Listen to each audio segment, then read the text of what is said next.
في مشهد نهاري هادئ على هضبة الجيزة، تصطف الأهرامات بكبرياء وبهاء، حيث يظهر الهرم الأكبر شامخا كرمز للحضارة المصرية القديمة.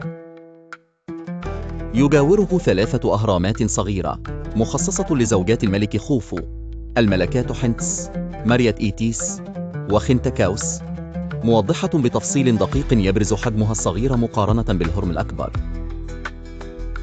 الأهرامات محاطة بمشهد رملي ذهبي يخطف الأنفاس بتألقه تحت الشمس الساطعة. يظهر الحراس يرتدون أزياء مصرية تقليدية بسيطة لكنها تعكس العراقة التاريخية. يركز المشهد على العمال المصريين المفعمين بالحيوية الذين يرتدون الكتان الأبيض، مستعملين أدوات بدائية كالروافع الخشبية والبكرات في بناء الأحجار.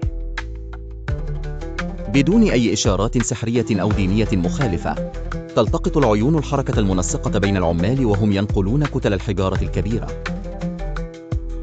تظهر الألواح الحجرية التي نقشت عليها أسماء الملكات بالهيروغليفية الفريدة، تنقل على زلاجات خشبية بتأن وبراعة. المشهد يتجلى في جو مشمس، والسماء زرقاء صافية تجسد الفخامة والتميز في بناء الأهرامات بشكل رائع ومشرف.